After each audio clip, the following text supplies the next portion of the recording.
चित्र शुक्ल प्रतिपदा उत्सव तथा राष्ट्रीय नववर्ष पालित गजपति जिला पारलाखेमुंडी स्थित सरस्वती शिशु विद्या मंदिर में आज चित्र शुक्ल प्रतिपदा उत्सव तथा राष्ट्रीय नववर्ष पालित हो जाएगी। अवसर में विद्यालय अष्टम ठारू दशम श्रेणीर छात्र छात्री मानक नहीं नगर परिक्रमा कार्यक्रम अनुष्ठित होता।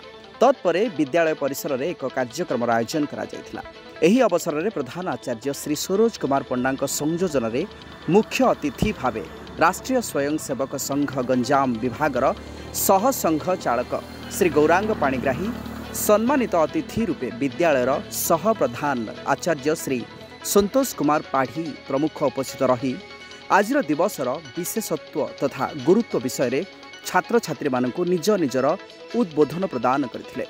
एही कार्यक्रम को विद्यालयर आचार्य आचार्या माने सफल करथिले।